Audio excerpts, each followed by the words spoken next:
بسم الله الرحمن الرحيم. ألف لام ميم. ذلك الكتاب لا ريب فيه هدى للمتقين الذين يؤمنون بالغيب ويقيمون الصلاة ومما رزقناهم ينفقون والذين يؤمنون بما أنزل إليك وما أنزل من قبلك وبالآخرة هم يوقنون أولئك على هدى من ربهم وأولئك هم المفلحون. إن الذين كفروا سواء عليهم أأنذرتهم أم لم تنذرهم لا يؤمنون. ختم الله على قلوبهم وعلى سمعهم وعلى أبصارهم غشاوة ولهم عذاب عظيم. ومن الناس من يقول آمنا بالله وباليوم الآخر وما هم بمؤمنين يخادعون الله والذين آمنوا وما يخدعون إلا أنفسهم وما يشعرون. في قلوبهم مرض فزادهم الله مرضا ولهم عذاب أليم بما كانوا يكذبون. وإذا قيل لهم لا تفسدوا في الأرض قالوا إنما نحن مصلحون ألا إنهم هم المفسدون ولكن لا يشعرون. وإذا قيل لهم آمنوا كما آمن الناس قالوا أنؤمن كما آمن السفهاء ألا إنهم هم السفهاء ولكن لا يعلمون. وإذا لقوا الذين آمنوا قالوا آمنا وإذا خلوا إلى شياطينهم قالوا إنا معكم إنما نحن مستهزئون. الله يستهزئ بهم ويمدهم في طغيانهم يعمهون. أولئك الذين اشتروا الضلالة بالهدى فما ربحت تجارتهم وما كانوا مهتدين. مثلهم كمثل الذي استوقد نارا فلما أضاءت ما حوله ذهب الله بنورهم وتركهم في ظلمات لا يبصرون. صم بكم عمي فهم لا يرجعون. أو كصيب من السماء فيه ظلمات ورعد وبرق يجعلون أصابعهم في آذانهم من الصواعق حذر الموت والله محيط بالكافرين. يكاد البرق يخطف أبصارهم كلما أضاء لهم مشوا فيه وإذا أظلم عليهم قاموا ولو شاء الله لذهب بسمعهم وأبصارهم إن الله على كل شيء قدير. يا أيها الناس اعبدوا ربكم الذي خلقكم والذين من قبلكم لعلكم تتقون الذي جعل لكم الأرض فراشا والسماء بناء وأنزل من السماء ماء فأخرج به من الثمرات رزقا لكم فلا تجعلوا لله أندادا وأنتم تعلمون. وإن كنتم في ريب مما نزلنا على عبدنا فأتوا بسورة من مثله وادعوا شهداءكم من دون الله إن كنتم صادقين. فإن لم تفعلوا ولن تفعلوا فاتقوا النار التي وقودها الناس والحجارة أعدت للكافرين. وبشر الذين آمنوا وعملوا الصالحات أن لهم جنات تجري من تحتها الأنهار كلما رزقوا منها من ثمرة رزقا قالوا هذا الذي رزقنا من قبل وأتوا به متشابها ولهم فيها أزواج مطهرة وهم فيها خالدون إن الله لا يستحيي أن يضرب مثلا ما بعوضة فما فوقها فأما الذين آمنوا فيعلمون أنه الحق من ربهم وأما الذين كفروا فيقولون ماذا أراد الله بهذا مثلا يضل به كثيرا ويهدي به كثيرا وما يضل به إلا الفاسقين الذين ينقضون عهد الله من بعد ميثاقه ويقطعون ما أمر الله به أن يوصل ويفسدون في الأرض أولئك هم الخاسرون كيف تكفرون بالله وكنتم أمواتا فأحياكم ثم يميتكم ثم يحييكم ثم إليه ترجعون هو الذي خلق لكم ما في الأرض جميعا ثم استوى إلى السماء فسواهن 7 سماوات وهو بكل شيء عليم وإذ قال ربك للملائكة إني جاعل في الأرض خليفة قالوا أتجعل فيها من يفسد فيها ويسفك الدماء ونحن نسبح بحمدك ونقدس لك قال إني أعلم ما لا تعلمون وعلم آدم الأسماء كلها ثم عرضهم على الملائكة فقال أنبئوني بأسماء هؤلاء إن كنتم صادقين قالوا سبحانك لا علم لنا إلا ما علمتنا إنك أنت العليم الحكيم قال يا آدم أنبئهم بأسمائهم فلما أنبأهم بأسمائهم قال ألم أقل لكم إني أعلم غيب السماوات والأرض وأعلم ما تبدون وما كنتم تكتمون وإذ قلنا للملائكة اسجدوا لآدم فسجدوا إلا إبليس أبى واستكبر وكان من الكافرين وقلنا يا آدم اسكن أنت وزوجك الجنة وكلا منها رغدا حيث شئتما ولا تقربا هذه الشجرة فتكونا من الظالمين فأزلهما الشيطان عنها فأخرجهما مما كانا فيه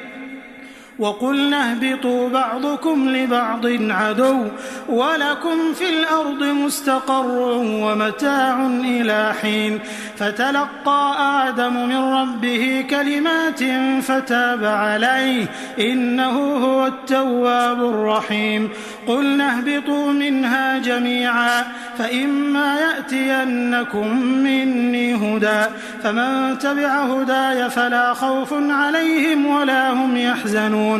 والذين كفروا وكذبوا بآياتنا أولئك أصحاب النار هم فيها خالدون يا بني إسرائيل اذكروا نعمتي التي أنعمت عليكم وأوفوا بعهدي أوف بعهدكم وإياي فارهبون وآمنوا بما أنزلت مصدقا لما معكم ولا تكونوا أول كافر به ولا تشتروا بآياتي ثمنا قليلا وإياي فاتقون ولا تلبسوا الحق بالباطل وتكتموا الحق وأنتم تعلمون وأقيموا الصلاة وآتوا الزكاة واركعوا مع الراكعين أتأمرون الناس بالبر وتنسون أنفسكم وأنتم تتلون الكتاب أفلا تعقلون واستعينوا بالصبر والصلاة وإنها لكبيرة إلا على الخاشعين الذين يظنون أنهم ملاقو ربهم وأنهم إليه راجعون يا بني إسرائيل اذكروا نعمتي التي أنعمت عليكم وأني فضلتكم على العالمين واتقوا يوما لا تجزي نفس عن نفس شيئا ولا يقبل منها شفاعة ولا يؤخذ منها عدل ولا هم ينصرون وإذ نجيناكم من آل فرعون يسومونكم سوء العذاب يذبحون أبناءكم ويستحيون نساءكم وفي ذلكم بلاء من ربكم عظيم وإذ فرقنا بكم البحر فأنجيناكم وأغرقنا آل فرعون وأنتم تنظرون وإذ واعدنا موسى 40 ليلة ثم اتخذتم العجل من بعده وأنتم ظالمون ثم عفونا عنكم من بعد ذلك لعلكم تشكرون وإذ آتينا موسى الكتاب والفرقان لعلكم تهتدون وإذ قال موسى لقومه يا قوم إنكم ظلمتم أنفسكم باتخاذكم العجل فتوبوا إلى بارئكم فاقتلوا أنفسكم ذلكم خير لكم عند بارئكم فتاب عليكم إنه هو التواب الرحيم وإذ قلتم يا موسى لن نؤمن لك حتى نرى الله جهرة فأخذتكم الصاعقة وأنتم تنظرون ثم بعثناكم من بعد موتكم لعلكم تشكرون وظللنا عليكم الغمام وأنزلنا عليكم المن والسلوى كلوا من طيبات ما رزقناكم وما ظلمونا ولكن كانوا أنفسهم يظلمون وإذ قلنا ادخلوا هذه القرية فكلوا منها حيث شئتم رغدا وادخلوا الباب سجدا وقولوا حطة نغفر لكم خطاياكم وسنزيد المحسنين فبدل الذين ظلموا قولا غير الذي قيل لهم فأنزلنا على الذين ظلموا رجزا من السماء بما كانوا يفسقون وإذ استسقى موسى لقومه فقلنا اضرب بعصاك الحجر فانفجرت منه 12 عينا قد علم كل أناس مشربهم كلوا واشربوا من رزق الله ولا تعثوا في الأرض مفسدين وإذ قلتم يا موسى لن نصبر على طعام واحد فادع لنا ربك يخرج لنا مما تنبت الأرض من بقلها وقثائها وفومها وعدسها وبصلها قال أتستبدلون الذي هو أدنى بالذي هو خير اهبطوا مصرا فإن لكم ما سألتم وضربت عليهم الذلة والمسكنة وباءوا بغضب من الله ذلك بأنهم كانوا يكفرون بآيات الله ويقتلون النبيين بغير الحق ذلك بما عصوا وكانوا يعتدون إن الذين آمنوا والذين هادوا والنصارى والصابئين من آمن بالله واليوم الآخر وعمل صالحا فلهم أجرهم عند ربهم ولا خوف عليهم ولا هم يحزنون وإذ أخذنا ميثاقكم ورفعنا فوقكم الطور خذوا ما آتيناكم بقوة واذكروا ما فيه لعلكم تتقون ثم توليتم من بعد ذلك فلولا فضل الله عليكم ورحمته لكنتم من الخاسرين ولقد علمتم الذين اعتدوا منكم في السبت فقلنا لهم كونوا قردة خاسئين فجعلناها نكالا لما بين يديها وما خلفها وموعظة للمتقين. وإذ قال موسى لقومه إن الله يأمركم أن تذبحوا بقرة قالوا أتتخذنا هزوا قال أعوذ بالله أن أكون من الجاهلين قالوا ادع لنا ربك يبين لنا ما هي قال إنه يقول إنها بقرة لا فارض ولا بكر عوان بين ذلك فافعلوا ما تؤمرون قالوا ادع لنا ربك يبين لنا ما لونها قال إنه يقول إنها بقرة صفراء فاقع لونها تسر الناظرين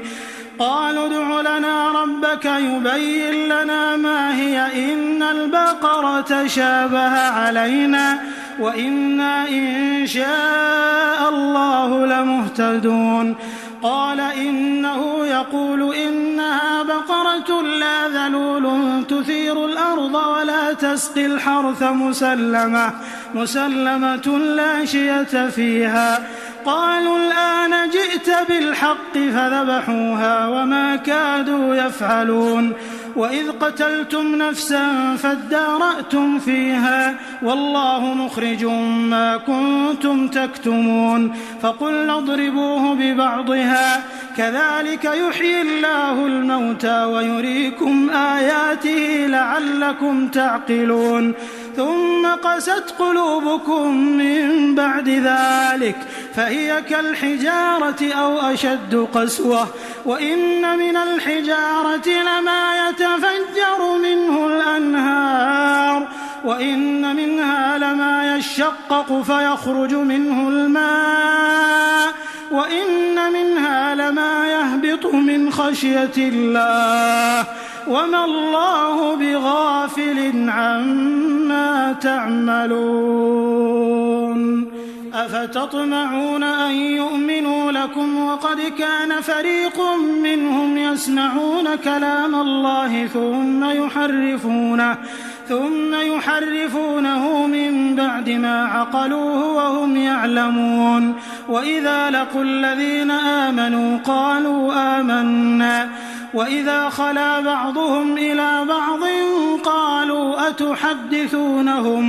قالوا أتحدثونهم بما فتح الله عليكم ليحاجوكم به عند ربكم أفلا تعقلون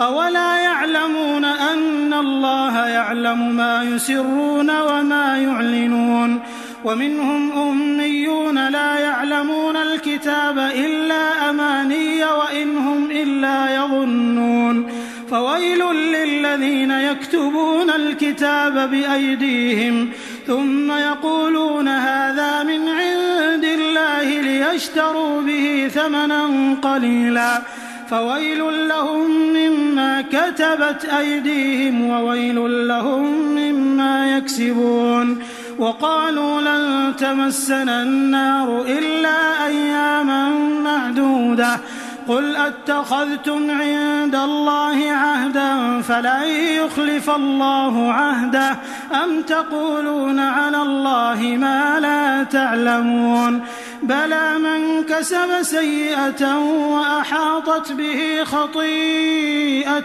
فأولئك أصحاب النار هم فيها خالدون والذين آمنوا وعملوا الصالحات أولئك أصحاب الجنة هم فيها خالدون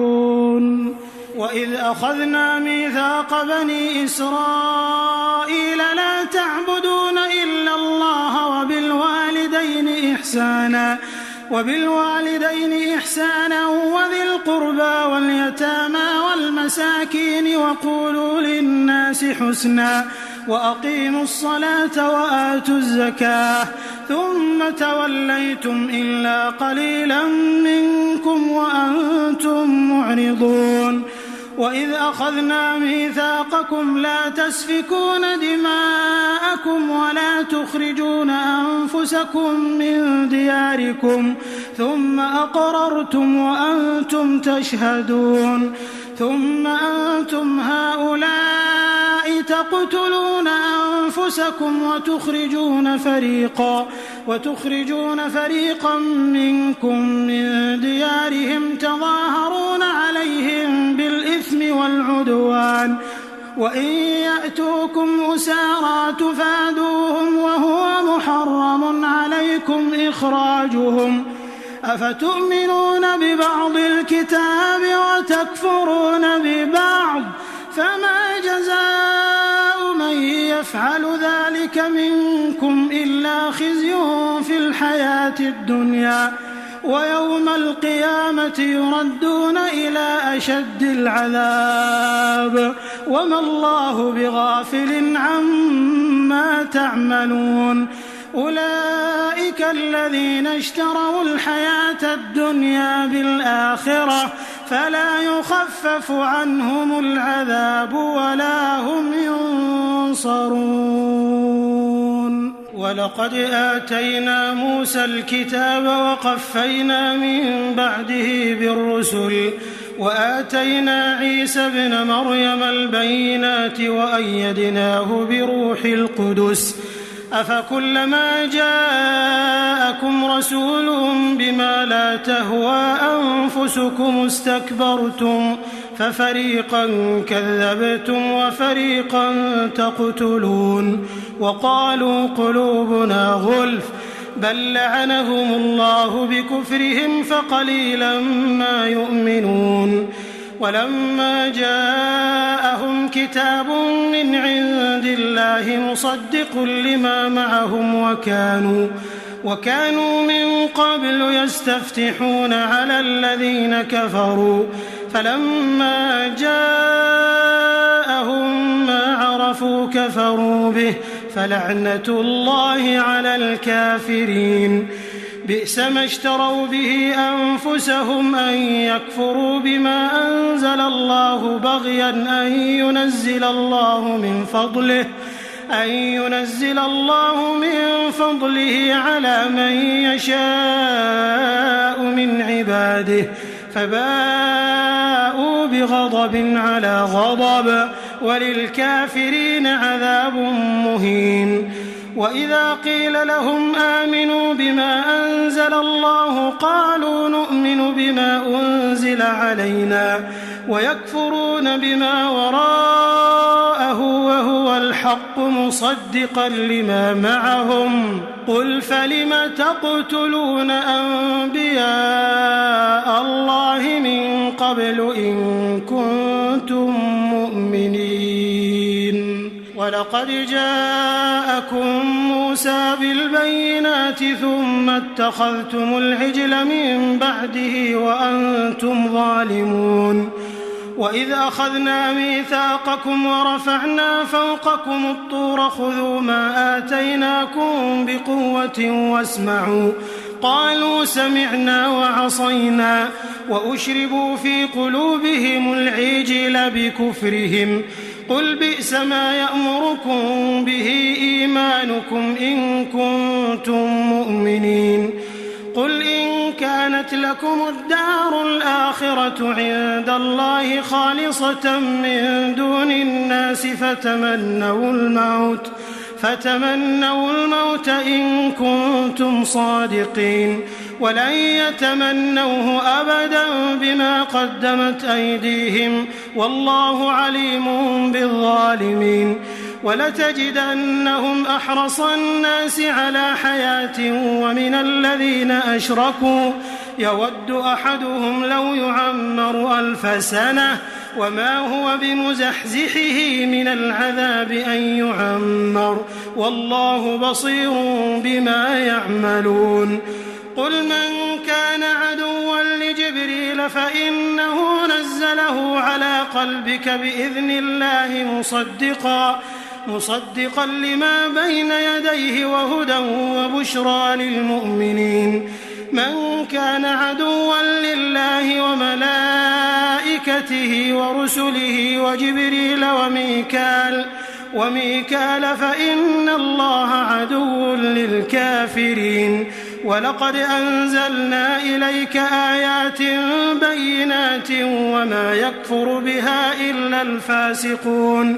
أوكلما عاهدوا عهدا نبذه فريق منهم بل أكثرهم لا يؤمنون. ولما جاءهم رسول من عند الله مصدق لما معهم نبذ فريق من الذين أوتوا الكتاب كتاب الله وراء ظهورهم كأنهم لا يعلمون. واتبعوا ما تتلو الشياطين على ملك سليمان وما كفر سليمان ولكن الشياطين كفروا يعلمون الناس السحر وما أنزل على الملكين ببابل هاروت وماروت وما يعلمان من أحد حتى يقولا إنما نحن فتنة فلا تكفر فيتعلمون منهما ما يفرقون به بين المرء وزوجه وما هم بضارين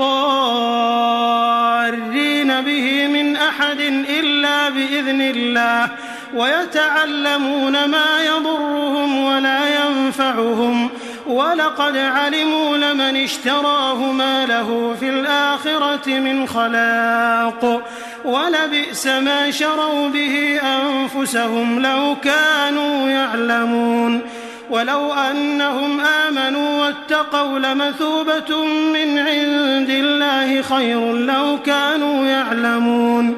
يا أيها الذين آمنوا لا تقولوا راعنا وقولوا انظرنا واسمعوا وللكافرين عذاب أليم. ما يود الذين كفروا من أهل الكتاب ولا المشركين أن ينزل عليكم من خير من ربكم والله يختص برحمته من يشاء والله ذو الفضل العظيم. ما ننسخ من آية أو ننسها نأت بخير منها أو مثلها. ألم تعلم أن الله على كل شيء قدير. ألم تعلم أن الله له ملك السماوات والأرض وما لكم من دون الله من ولي ولا نصير. أم تريدون أن تسألوا رسولكم كما سئل موسى من قبل ومن يتبدل الكفر بالإيمان فقد ضل سواء السبيل. ود كثير من أهل الكتاب لو يردونكم من بعد إيمانكم كفارا حسدا من عند أنفسهم من بعد ما تبين لهم الحق فاعفوا واصفحوا حتى يأتي الله بأمره إن الله على كل شيء قدير. وأقيموا الصلاة وآتوا الزكاة وما تقدموا لأنفسكم من خير تجدوه عند الله إن الله بما تعملون بصير. وقالوا لن يدخل الجنة إلا من كان هودا أو نصارى تلك أمانيهم قل هاتوا برهانكم إن كنتم صادقين. بلى من أسلم وجهه لله وهو محسن فله أجره عند ربه ولا خوف عليهم ولا هم يحزنون. وقالت اليهود ليست النصارى ليست اليهود على شيء وهم يتلون الكتاب كذلك قال الذين لا يعلمون مثل قولهم فالله يحكم بينهم يوم القيامة فيما كانوا فيه يختلفون ومن أظلم ممن منع مساجد الله أن يذكر فيها اسمه وسعى في خرابها أولئك ما كان لهم أن يدخلوها إلا خائفين لهم في الدنيا خزي ولهم في الآخرة عذاب عظيم ولله المشرق والمغرب فأينما تولوا فثم وجه الله إن الله واسع عليم وقالوا اتخذ الله ولدا سبحانه بل له ما في السماوات والأرض كل له قانتون بديع السماوات والأرض وإذا قضى أمرا فإنما يقول له كن فيكون وقال الذين لا يعلمون لولا يكلمنا الله أو تأتينا آية كذلك قال الذين من قبلهم مثل قولهم تشابهت قلوبهم قد بينا الآيات لقوم يوقنون إنا أرسلناك بالحق بشيرا ونذيرا ولا تسأل عن أصحاب الجحيم ولن ترضى عنك اليهود ولا النصارى حتى تتبع ملتهم قل إن هدى الله هو الهدى ولئن اتبعت أهواءهم بعد الذي جاءك من العلم ما لك من الله من ولي ولا نصير الذين آتيناهم الكتاب يتلونه حق تلاوته أولئك يؤمنون به ومن يكفر به فأولئك هم الخاسرون يا بني إسرائيل اذكروا نعمتي التي أنعمت عليكم وأني فضلتكم على العالمين واتقوا يوما لا تجزي نفس عن نفس شيئا ولا يقبل منها عدل ولا تنفعها شفاعة ولا هم ينصرون وإذ ابتلى إبراهيم ربه بكلمات فأتمهم قال إني جاعلك للناس إماما قال ومن ذريتي قال لا ينال عهد الظالمين وإذ جعلنا البيت مثابة للناس وأمنا واتخذوا من مقام إبراهيم مصلى وعهدنا إلى إبراهيم وإسماعيل أن طهرا بيتي للطائفين والعاكفين والركع السجود وإذ قال إبراهيم رب اجعل هذا بلدا آمنا وارزق أهله من الثمرات من آمن منهم بالله واليوم الآخر قال ومن كفر فأمتعه قليلا ثم أضطره إلى عذاب النار وبئس المصير وإذ يرفع إبراهيم القواعد من البيت وإسماعيل ربنا تقبل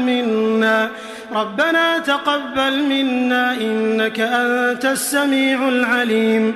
ربنا واجعلنا مسلمين لك ومن ذريتنا أمة مسلمة لك وأرنا مناسكنا وتب علينا إنك أنت التواب الرحيم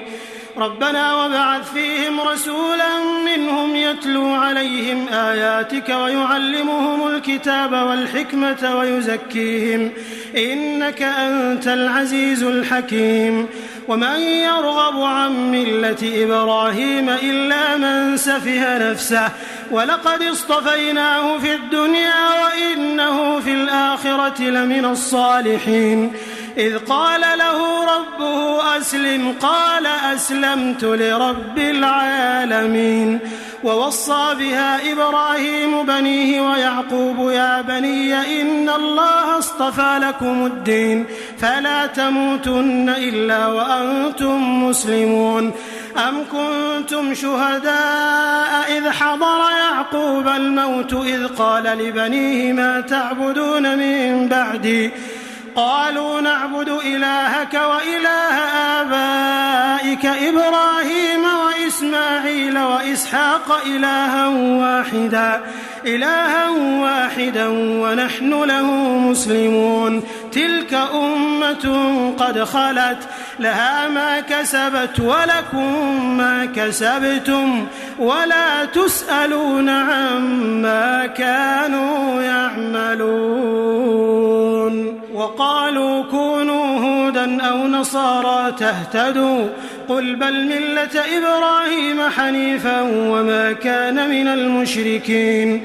قولوا آمنا بالله وما أنزل إلينا وما أنزل إلى إبراهيم وإسماعيل وإسحاق ويعقوب والأسباط وما أوتي موسى وعيسى وما أوتي النبيون من ربهم لا نفرق بين أحد منهم ونحن له مسلمون فإن آمنوا بمثل ما آمنتم به فقد اهتدوا وإن تولوا فإنما هم في شقاق فسيكفيكهم الله وهو السميع العليم صبغة الله ومن أحسن من الله صبغة ونحن له عابدون قل أتحاجوننا في الله وهو ربنا وربكم ولنا أعمالنا ولكم أعمالكم ونحن له مخلصون أم تقولون إن إبراهيم وإسماعيل وإسحاق ويعقوب والأسباط كانوا هودا أو نصارى قل أأنتم أعلم أم الله ومن أظلم ممن كتم شهادة عنده من الله وما الله بغافل عما تعملون تلك أمة قد خلت لها ما كسبت ولكم ما كسبتم ولا تسألون عما كانوا يعملون سيقول السفهاء من الناس ما ولاهم عن قبلتهم التي كانوا عليها قل لله المشرق والمغرب يهدي من يشاء إلى صراط مستقيم وكذلك جعلناكم أمة وسطا لتكونوا شهداء على الناس ويكون الرسول عليكم شهيدا وما جعلنا القبلة التي كنت عليها إلا لنعلم من يتبع الرسول ممن ينقلب على عقبيه وإن كانت لكبيرة إلا على الذين هدى الله وما كان الله ليضيع إيمانكم إن الله بالناس لرؤوف رحيم قد نرى تقلب وجهك في السماء فلنولينك قبلة ترضاها فول وجهك شطر المسجد الحرام وحيث ما كنتم فولوا وجوهكم شطره وإن الذين أوتوا الكتاب ليعلمون أنه الحق من ربهم وما الله بغافل عما يعملون ولئن أتيت الذين أوتوا الكتاب بكل آية ما تبعوا قبلتك وما أنت بتابع قبلتهم وما بعضهم بتابع قبلة بعض ولئن اتبعت أهواءهم من بعد ما جاءك من العلم إنك إذا لمن الظالمين الذين آتيناهم الكتاب يعرفونه كما يعرفون أبناءهم وإن فريقا منهم ليكتمون الحق وهم يعلمون الحق من ربك فلا تكونن من الممترين ولكل وجهة هو موليها فاستبقوا الخيرات أينما تكونوا يأت بكم الله جميعا إن الله على كل شيء قدير ومن حيث خرجت فول وجهك شطر المسجد الحرام وإنه للحق من ربك وما الله بغافل عما تعملون ومن حيث خرجت فول وجهك شطر المسجد الحرام وحيث ما كنتم فولوا وجوهكم شطره لئلا يكون للناس عليكم حجة إلا الذين ظلموا منهم فلا تخشوهم واخشوني ولأتم نعمتي عليكم ولعلكم تهتدون كما أرسلنا فيكم رسولا منكم يتلو عليكم آياتنا ويزكيكم ويعلمكم الكتاب والحكمة ويعلمكم ما لم تكونوا تعلمون فاذكروني أذكركم واشكروا لي ولا تكفرون يا أيها الذين آمنوا استعينوا بالصبر والصلاة إن الله مع الصابرين ولا تقولوا لمن يقتل في سبيل الله أموات بل أحياء ولكن لا تشعرون ولنبلونكم بشيء من الخوف والجوع ونقص من الأموال والأنفس والثمرات وبشر الصابرين الذين إذا أصابتهم مصيبة قالوا إنا لله وإنا إليه راجعون أولئك عليهم صلوات من ربهم ورحمة وأولئك هم المهتدون إن الصفا والمروة من شعائر الله فمن حج البيت أو اعتمر فلا جناح عليه أن يطوف بهما ومن تطوع خيرا فإن الله شاكر عليم إن الذين يكتمون ما أنزلنا من البينات والهدى من بعد ما بيناه للناس في الكتاب أولئك يلعنهم الله ويلعنهم اللاعنون إلا الذين تابوا وأصلحوا وبينوا فأولئك أتوب عليهم وأنا التواب الرحيم إن الذين كفروا وماتوا وهم كفار أولئك عليهم لعنة الله والملائكة والناس أجمعين خالدين فيها لا يخفف عنهم العذاب ولا هم ينظرون وإلهكم إله واحد لا إله إلا هو الرحمن الرحيم إن في خلق السماوات والأرض واختلاف الليل والنهار والفلك التي تجري في البحر بما ينفع الناس وما أنزل الله من السماء من ماء فأحيا به الأرض بعد موتها وبث فيها من كل دابة وتصريف الرياح والسحاب المسخر بين السماء والأرض لآيات لقوم يعقلون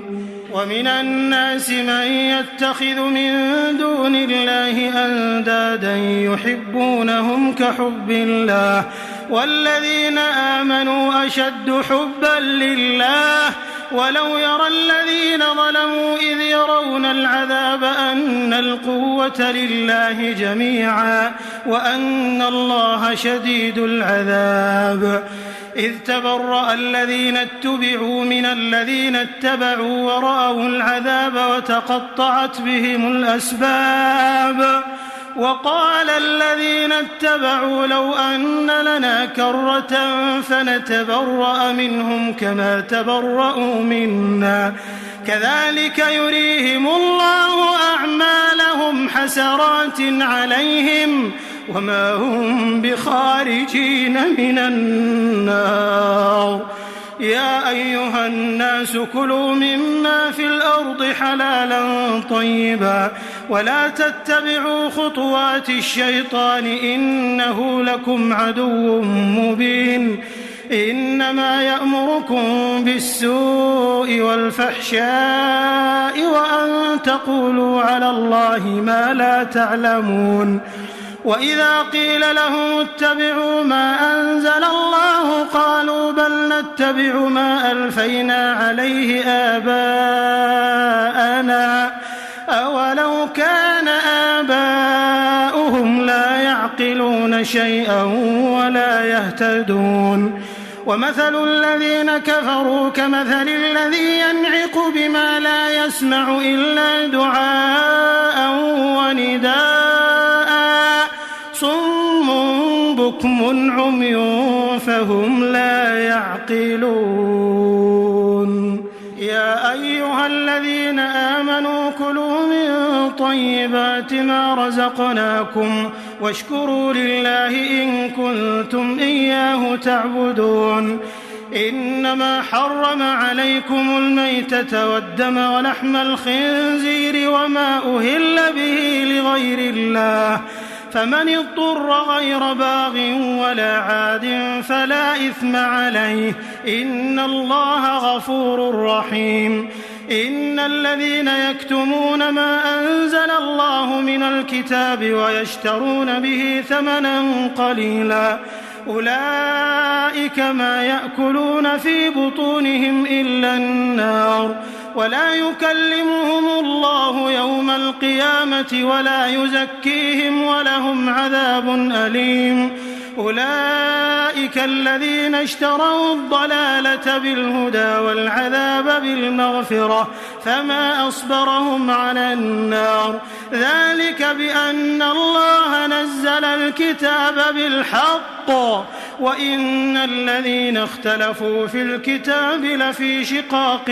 بعيد. ليس البر أن تولوا وجوهكم قبل المشرق والمغرب ولكن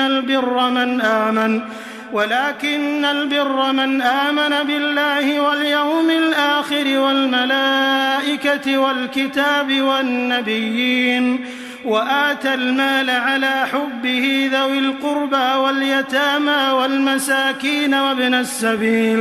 وابن السبيل والسائلين وفي الرقاب وأقام الصلاة وآتى الزكاة والموفون بعهدهم إذا عاهدوا والصابرين في البأساء والضراء وحين البأس أولئك الذين صدقوا وأولئك هم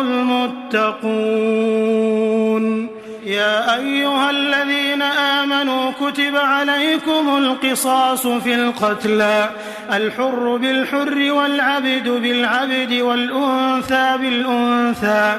فمن عفي له من أخيه شيء فاتباع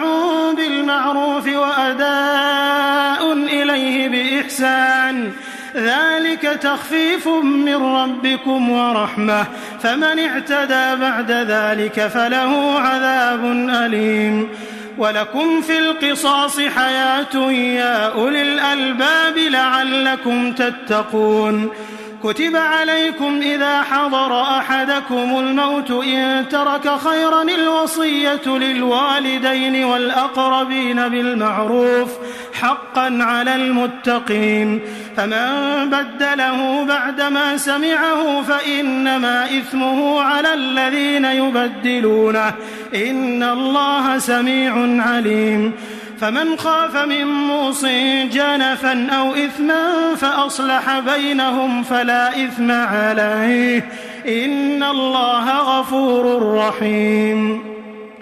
يا أيها الذين آمنوا كتب عليكم الصيام كما كتب على الذين من قبلكم لعلكم تتقون أياما معدودات فمن كان منكم مريضا أو على سفر فعدة من أيام أخر وعلى الذين يطيقونه فدية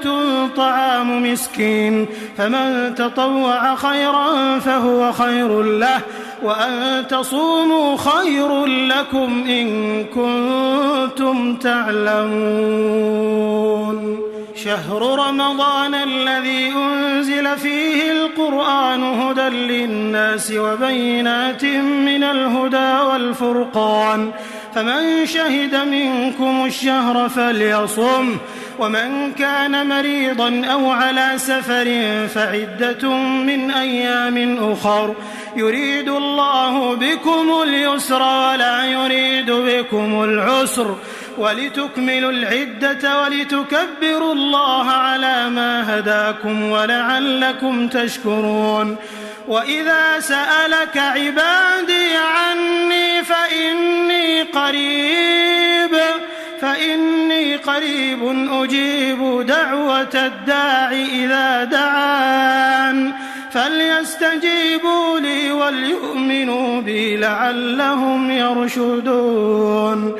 أحل لكم ليلة الصيام الرفث إلى نسائكم هن لباس لكم وأنتم لباس لهن علم الله أنكم كنتم تختانون أنفسكم فتاب عليكم وعفى عنكم فالآن باشروهن وابتغوا ما كتب الله لكم وكلوا واشربوا حتى يتبين لكم الخيط الأبيض من الخيط الأسود من الفجر ثم أتموا الصيام إلى الليل ولا تباشروهن وأنتم عاكفون في المساجد تلك حدود الله فلا تقربوها كذلك يبين الله آياته للناس لعلهم يتقون ولا تأكلوا أموالكم بينكم بالباطل وتدلوا بها إلى الحكام لتأكلوا فريقا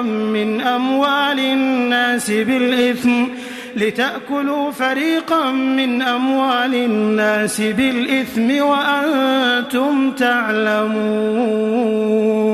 يسألونك عن الأهلة قل هي مواقيت للناس والحج وليس البر بأن تأتوا البيوت من ظهورها ولكن البر من اتقى وأتوا البيوت من أبوابها واتقوا الله لعلكم تفلحون وقاتلوا في سبيل الله الذين يقاتلونكم ولا تعتدوا إن الله لا يحب المعتدين وقتلوهم حيث ثقفتموهم وأخرجوهم من حيث أخرجوكم والفتنة أشد من القتل ولا تقاتلوهم عند المسجد الحرام حتى يقاتلوكم فيه فإن قاتلوكم فاقتلوهم كذلك جزاء الكافرين فإن انتهوا فإن الله غفور رحيم وقاتلوهم حتى لا تكون فتنة ويكون الدين لله فإن انتهوا فلا عدوان إلا على الظالمين الشهر الحرام بالشهر الحرام والحرمات قصاص فمن اعتدى عليكم فاعتدوا عليه بمثل ما اعتدى عليكم واتقوا الله واعلموا أن الله مع المتقين وأنفقوا في سبيل الله ولا تلقوا بأيديكم إلى التهلكة وأحسنوا إن الله يحب المحسنين وأتموا الحج والعمرة لله فإن أحصرتم فما استيسر من الهدي ولا تحلقوا رؤوسكم حتى يبلغ الهدي محله فمن كان منكم مريضا أو به أذى من رأسه ففدية من صيام أو صدقة أو نسك،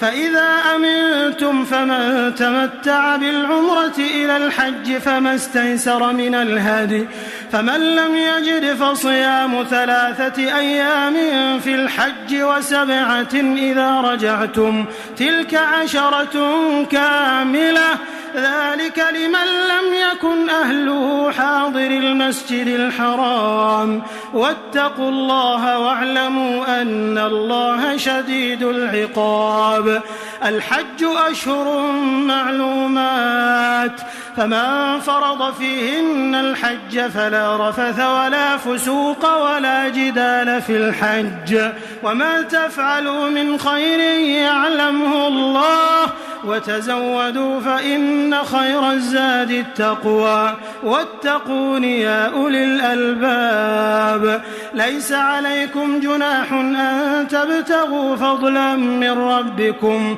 فإذا أفضتم من عرفات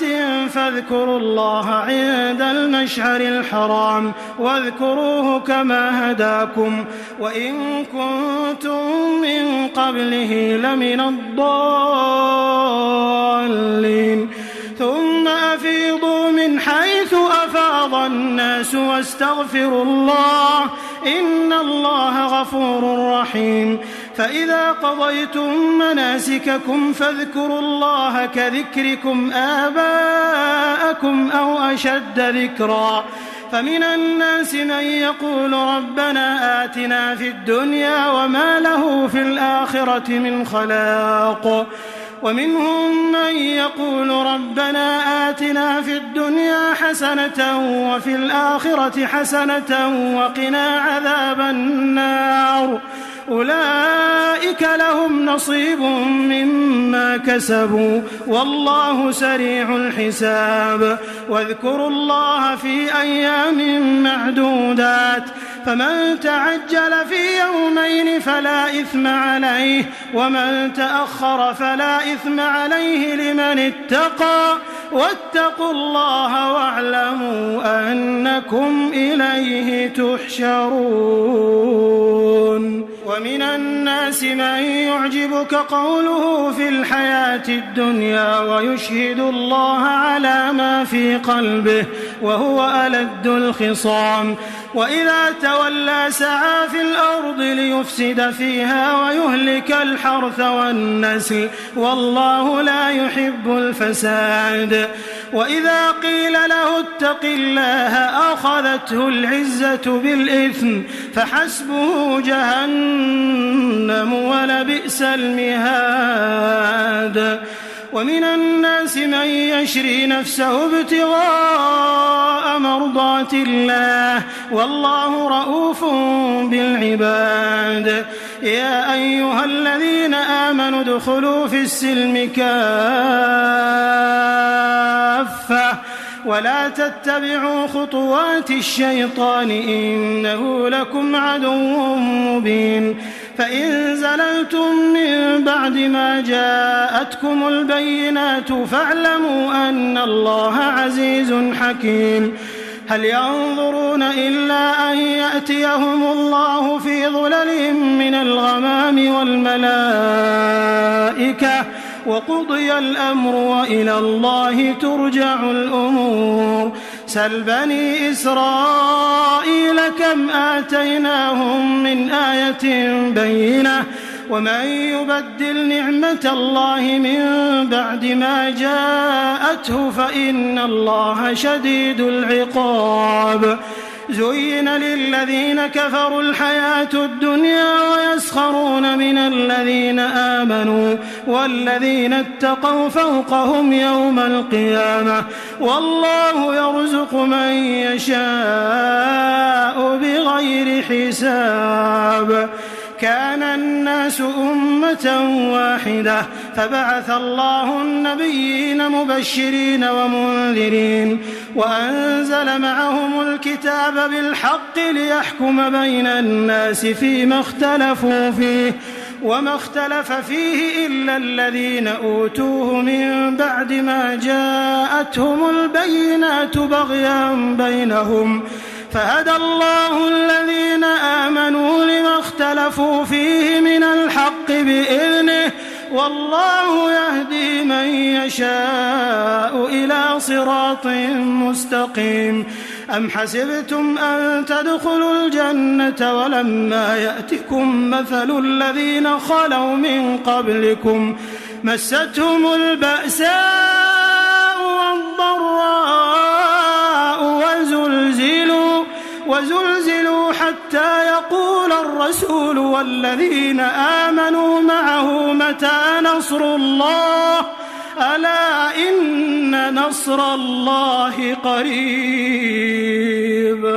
يسألونك ماذا ينفقون قل ما أنفقتم من خير فللوالدين والأقربين واليتامى والمساكين وابن السبيل وما تفعلوا من خير فإن الله به عليم. كتب عليكم القتال وهو كره لكم وعسى أن تكرهوا شيئا وهو خير لكم وعسى أن تحبوا شيئا وهو شر لكم والله يعلم وأنتم لا تعلمون. يسألونك عن الشهر الحرام قتال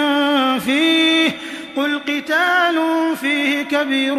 وصد عن سبيل الله وكفر به والمسجد الحرام وإخراج أهله منه أكبر عند الله والفتنة أكبر من القتل ولا يزالون يقاتلونكم حتى يردوكم عن دينكم إن استطاعوا ومن يرتدد منكم عن دينه فيمت وهو كافر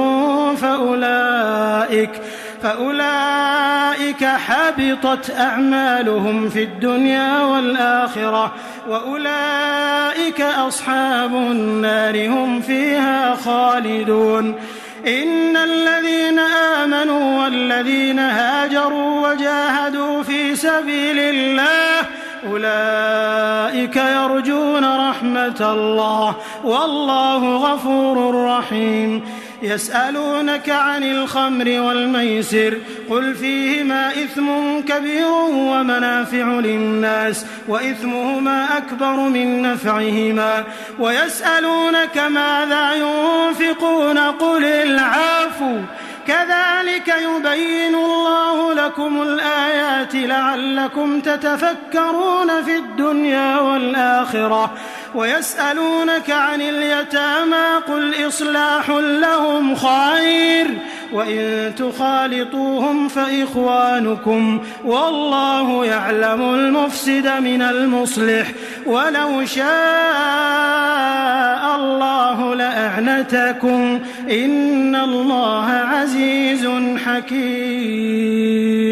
ولا تنكحوا المشركات حتى يؤمنوا ولأمة مؤمنة خير من مشركة ولو أعجبتكم ولا تنكحوا المشركين حتى يؤمنوا ولعبد مؤمن خير من مشرك ولو أعجبكم أولئك يدعون إلى النار والله يدعو إلى الجنة والمغفرة بإذنه ويبين آياته للناس لعلهم يتذكرون. ويسألونك عن المحيض قل هو أذى فاعتزلوا النساء في المحيض ولا تقربوهن حتى يطهرن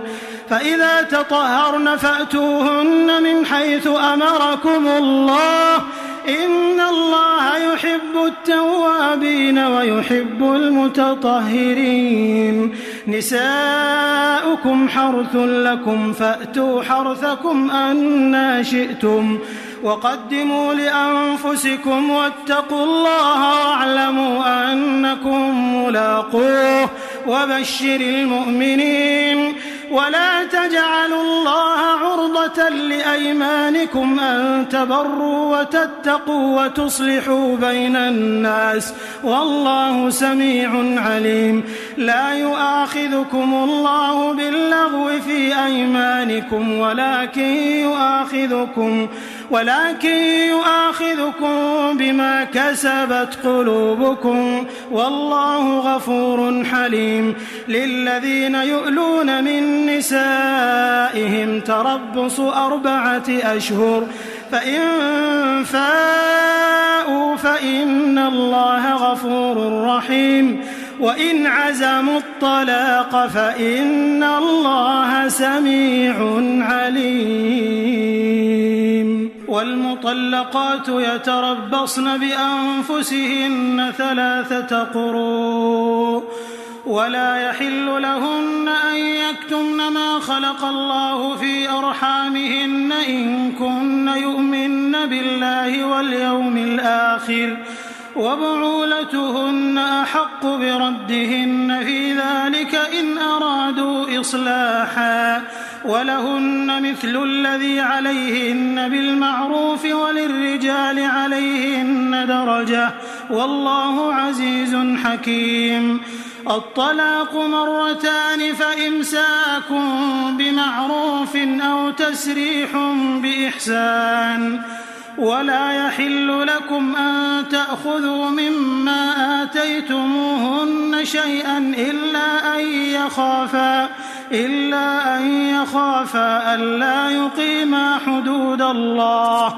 فإن خفتم ألا يقيما حدود الله فلا جناح عليهما فيما افتدت به تلك حدود الله فلا تعتدوها ومن يتعد حدود الله فأولئك هم الظالمون. فإن طلقها فلا تحل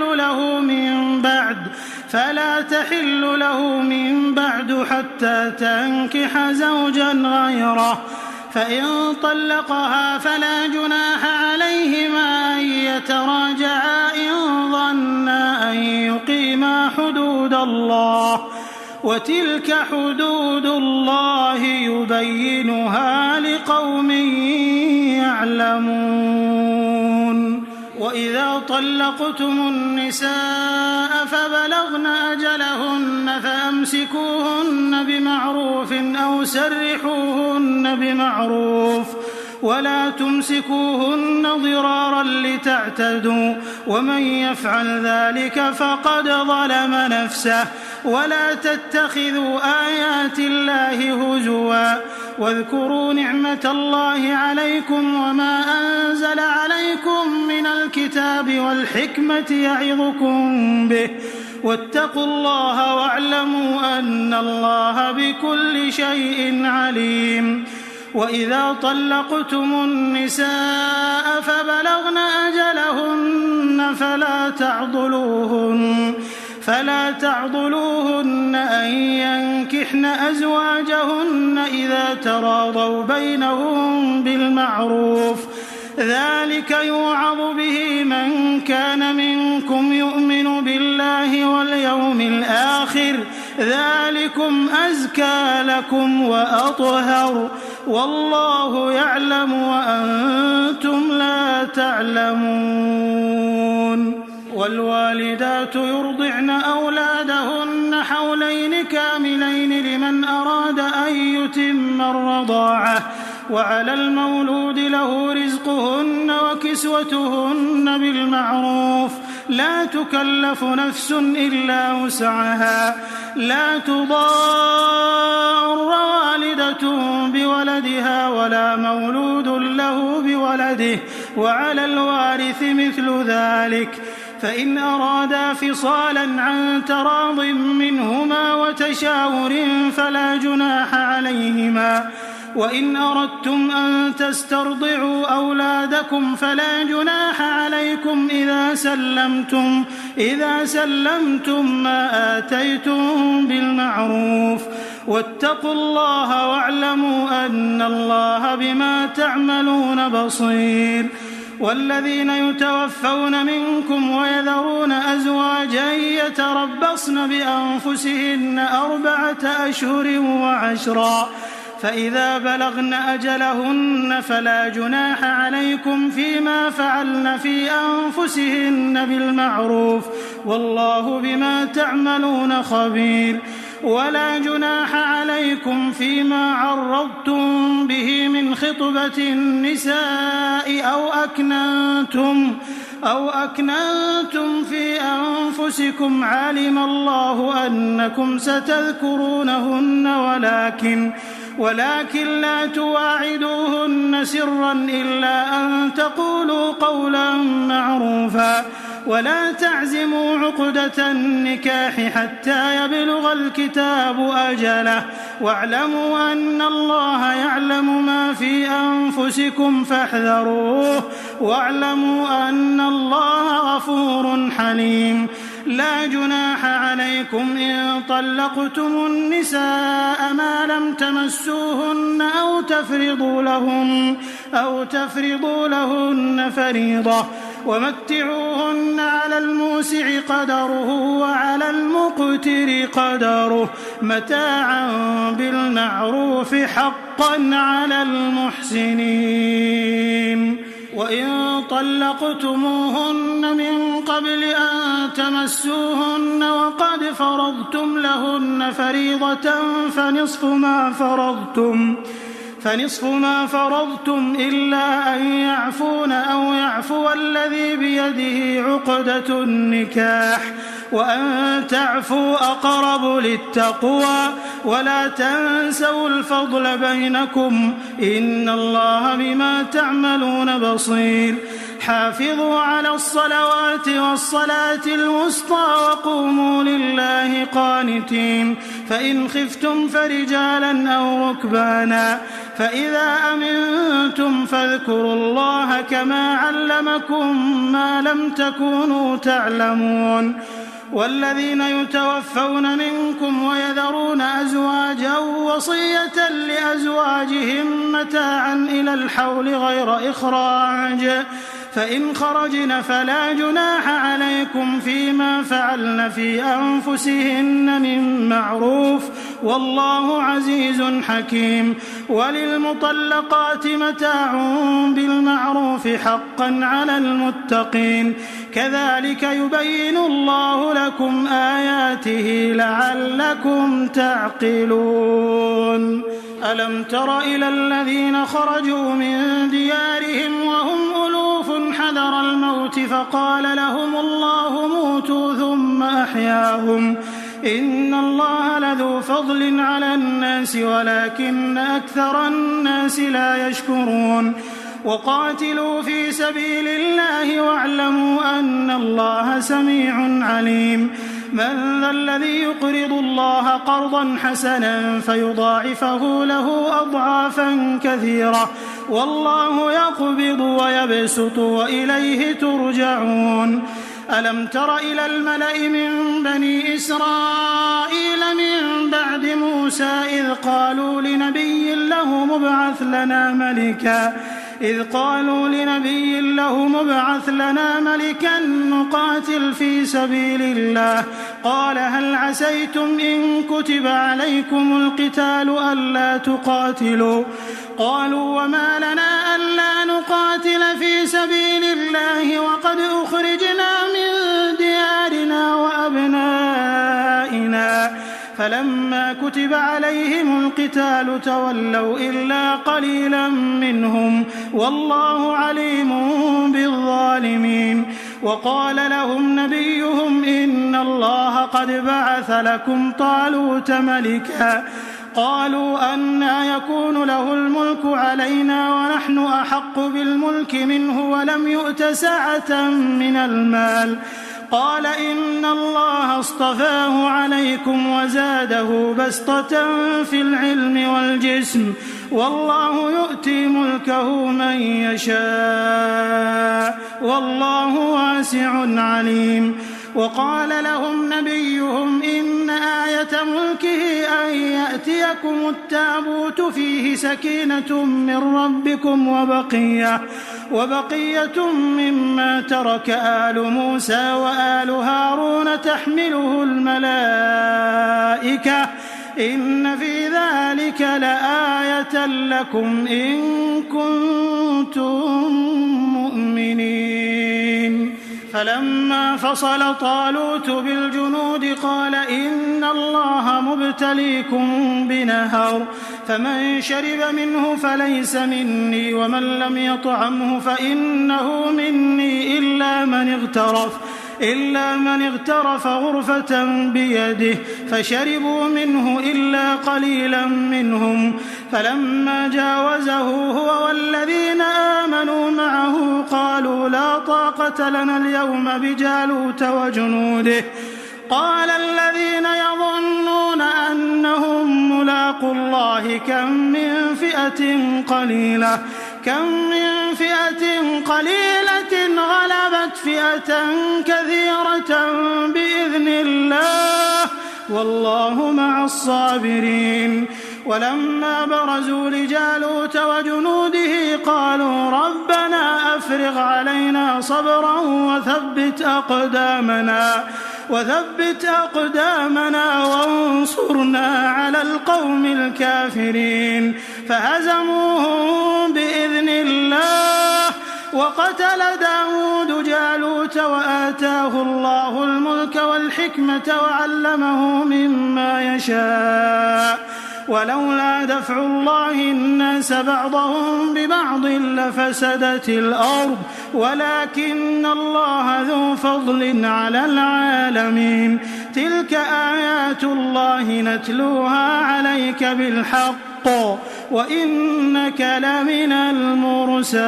المرسلين. تلك الرسل فضلنا بعضهم على بعض منهم من كلم الله ورفع بعضهم درجات وآتينا عيسى ابن مريم البينات وأيدناه بروح القدس. ولو شاء الله ما اقتتل الذين من بعدهم من بعد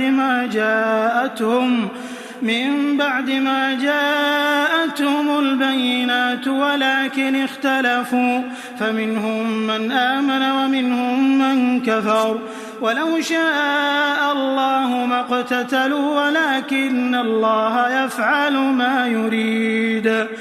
يا أيها الذين آمنوا أنفقوا مما رزقناكم من قبل أن يأتي يوم لا بيع فيه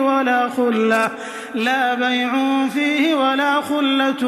ولا شفاعة والكافرون هم الظالمون. الله لا إله إلا هو الحي القيوم لا تأخذه سنة ولا نوم له ما في السماوات وما في الأرض. من ذا الذي يشفع عنده إلا بإذنه يعلم ما بين أيديهم وما خلفهم ولا يحيطون بشيء من علمه إلا بما شاء.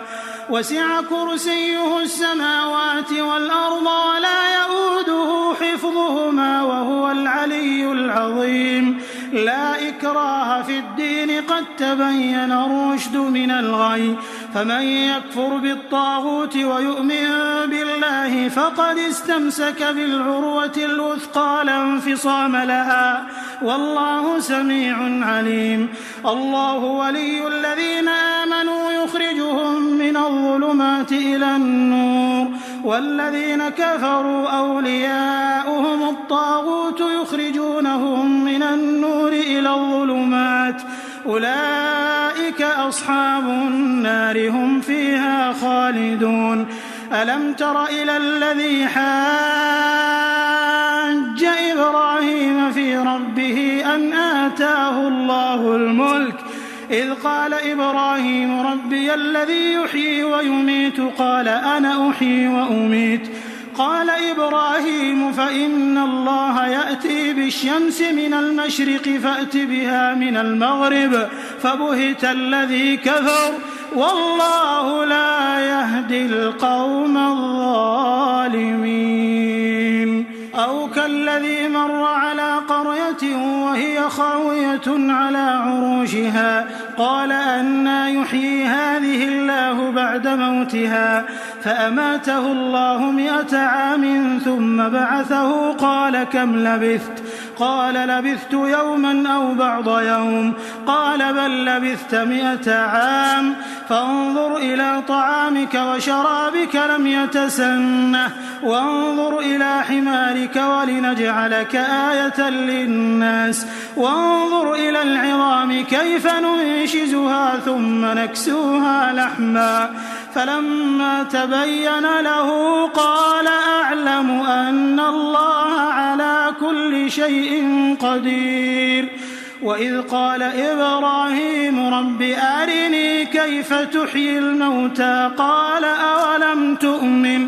قال بلى ولكن ليطمئن قلبي. قال فخذ 4 من الطير فصرهن إليك ثم اجعل على كل جبل منهن جزءا ثم ادعهن يأتينك سعيا واعلم أن الله عزيز حكيم. مثل الذين ينفقون أموالهم في سبيل الله كمثل حبة أنبتت 7 سنابل في كل سنبلة 100 حبة والله يضاعف لمن يشاء والله واسع عليم.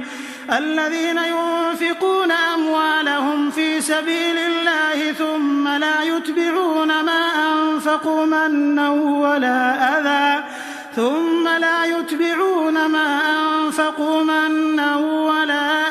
لهم أجرهم عند ربهم ولا خوف عليهم ولا هم يحزنون. قول معروف ومغفرة خير من صدقة يتبعها أذى والله غني حليم. يا أيها الذين آمنوا لا تبطلوا صدقاتكم بالمن والأذى كالذي ينفق ماله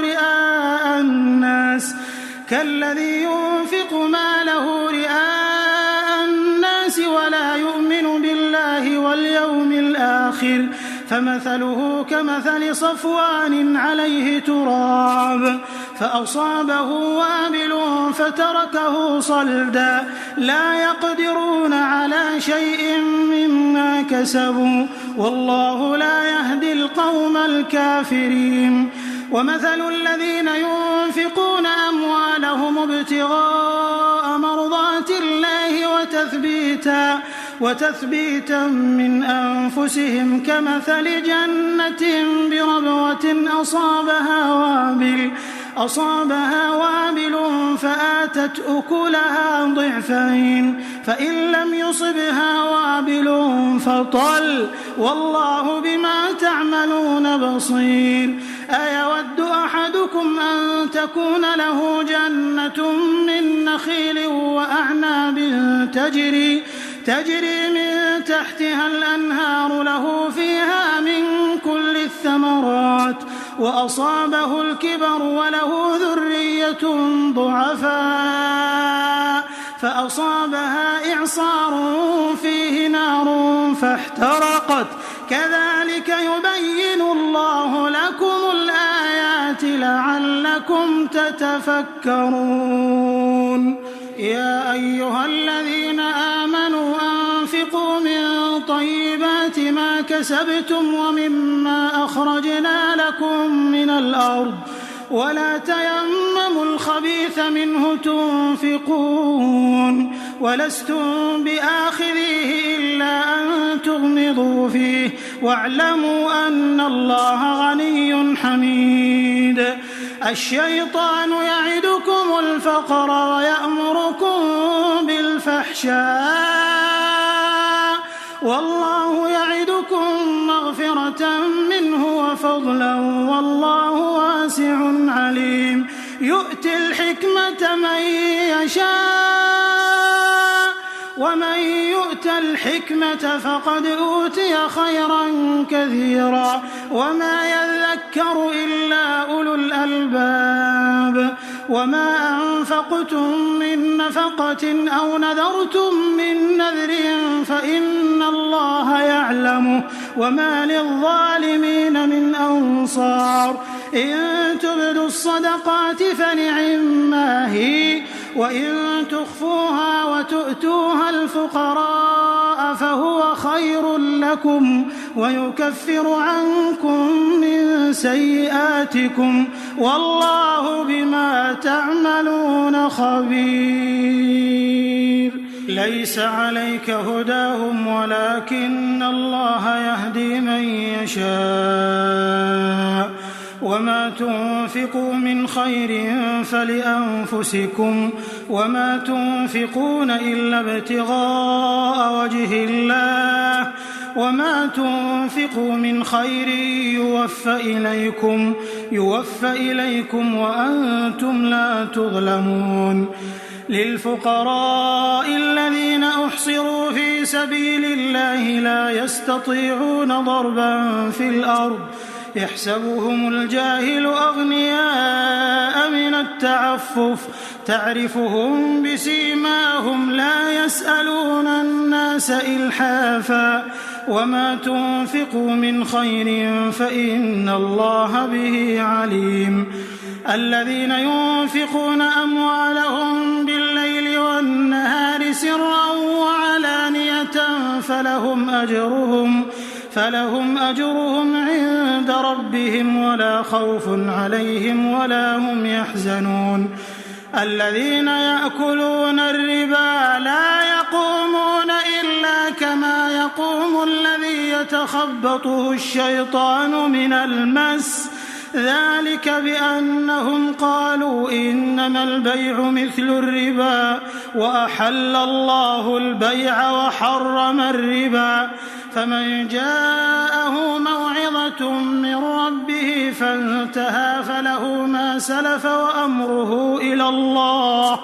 ومن عاد فأولئك أصحاب النار هم فيها خالدون. يمحق الله الربا ويربي الصدقات والله لا يحب كل كفار أثيم. إن الذين آمنوا وعملوا الصالحات وأقاموا الصلاة وآتوا الزكاة لهم أجرهم عند ربهم ولا خوف عليهم ولا هم يحزنون. يا أيها الذين آمنوا اتقوا الله وذروا ما بقي من الربا إن كنتم مؤمنين فإن لم تفعلوا فأذنوا بحرب من الله ورسوله وإن تبتم فلكم رؤوس أموالكم لا تظلمون ولا تظلمون. وإن كان ذو عسرة فنظرة إلى ميسرة وأن تصدقوا خير لكم إن كنتم تعلمون. واتقوا يوما ترجعون فيه إلى الله ثم توفى كل نفس ما كسبت وهم لا يظلمون. يا أيها الذين آمنوا إذا تداينتم بدين إلى أجل مسمى فاكتبوه وليكتب بينكم كاتب بالعدل ولا يأب كاتب أن يكتب كما علمه الله فليكتب وليملل الذي عليه الحق وليتق الله ربه ولا يبخس منه شيئا فإن كان الذي عليه الحق سفيها أو ضعيفا أو لا يستطيع أن يمل هو فليملل وليه بالعدل واستشهدوا شهيدين من رجالكم فإن لم يكونا رجلين فرجل وامرأتان ممن ترضون من الشهداء أن تضل إحداهما فتذكر إحداهما الأخرى ولا يأبى الشهداء إذا ما دعوا ولا تسأموا أن تكتبوه صغيرا أو كبيرا إلى أجله ذلكم أقسط عند الله وأقوم للشهادة وأدنى ألا ترتابوا إلا أن تكون تجارة حاضرة تديرونها بينكم فليس عليكم جناح ألا تكتبوها وأشهدوا إذا تبايعتم ولا يضار كاتب ولا شهيد وإن تفعلوا فإنه فسوق بكم واتقوا الله ويعلمكم الله والله بكل شيء عليم. وإن كنتم على سفر ولم تجدوا كاتبا فرهان مقبوضة فإن أمن بعضكم بعضا فليؤد الذي ائتمن أمانته وليتق الله ربه ولا تكتموا الشهادة ومن يكتمها فإنه آثم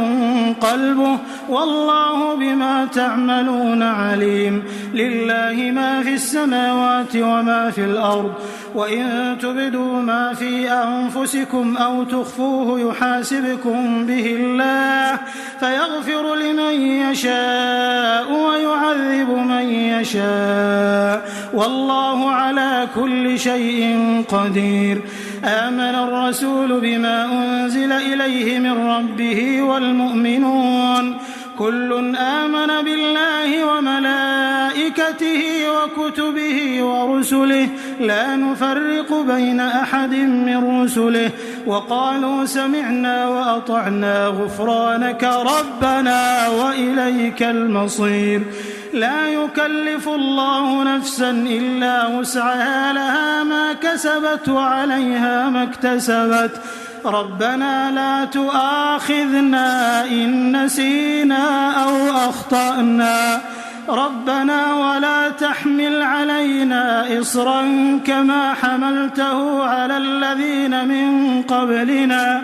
ربنا ولا تحملنا ما لا طاقة لنا به واعف عنا واغفر لنا وارحمنا أنت مولانا فانصرنا على القوم الكافرين.